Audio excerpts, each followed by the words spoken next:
Hi everyone. I have a layout share of just 8.5 by 11 layouts right now.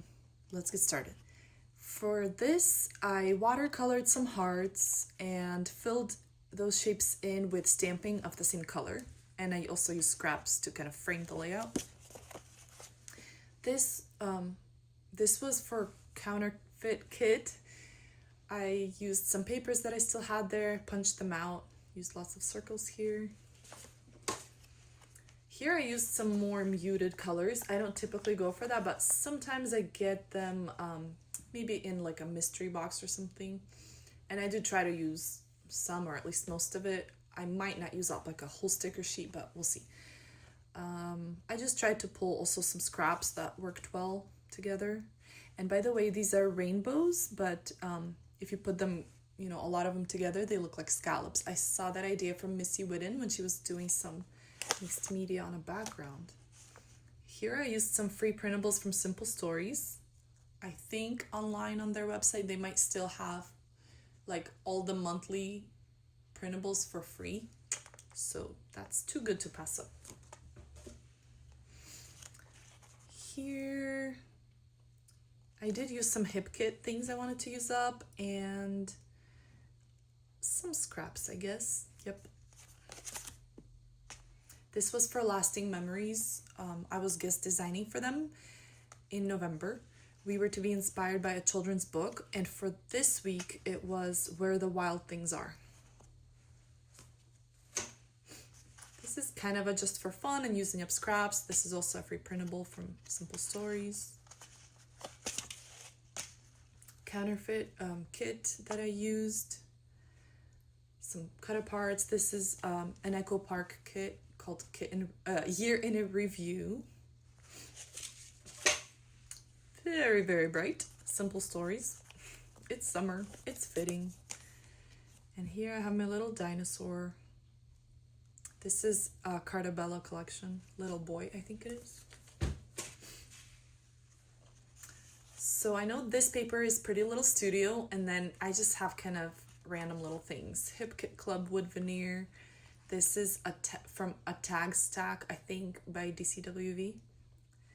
And the title idea was a challenge from A Cherry on Top in their like message forum. I think it had to be from a movie or something like that. So I know this is Pretty Little Studio. This is probably Echo Park. And then Simple Stories, just beachy die cuts. Here I just tried to use a lot of scraps that I had. They coordinate maybe not perfectly well together, but it's fine. I do love this design. I think it's using a sketch by Allison Davis from Scrapbook Generation. If you use a shaped photo and then, use the same shape of everything else, instead of having a photo on top of your design, it could be literally part of the design. Here I doodled some circles just because it's faster than, say, stitching or, I don't know, drawing a perfect circle. So if you kind of go around multiple times, it kind of looks messy on purpose. So just embrace it.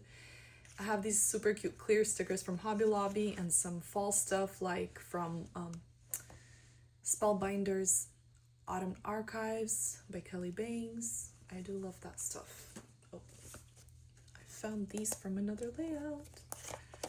So here, this is a free printable from Tracy Reed.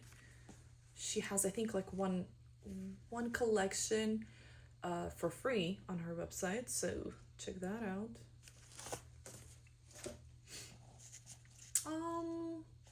I think this was for a paper issues challenge, probably in November. I stenciled, I used bright colors, and I don't remember what else. Oh, maybe to use 3+ photos. This is using Flea Market by Simple Stories. And I got some more. I don't remember if this was for a challenge or maybe a hop, but I tried to use mostly neutrals. This is a pretty little studio paper, and I basically did some color blocking and tone-on-tone embellishing. I dragged some ink pads. This might have been, I don't remember, this might have been for a Scrapbook Generation design team layout, but I am not certain. So this is a Carta Bella fall kit. I don't remember the layout, but I mean the name. I also even have some flair from Scrap and Happy Studio, so that adds a fun touch. Here, this was for Scrapbook Generation, and I used these heart printables. This was guest designing at Lasting Memories, and the book children's book we were inspired by was Madeline. And in a lot of the pages, they're kind of like monochromatic with just black, white, and yellow, or neutrals and yellow. So I chose that for this color scheme. This was, I think, a scrap room sketch, maybe a few months ago. For Scrapbook Generation, I used their printables just as patterned paper. Just because, and trying to use some scraps and random stuff. I know this is Paige Evans, and I used some rub-ons. This is hers. This is hers. I think this is Rosie Studio right here. My cousin basically painted this cover of my Bible, and it's like so pretty. Okay. This was for a challenge at Paper Issues, photos in a film strip style, maybe bright colors, I don't exactly remember. Paper layers, I think also. So, that's all for the 8.5 by 11. Thanks for sticking around.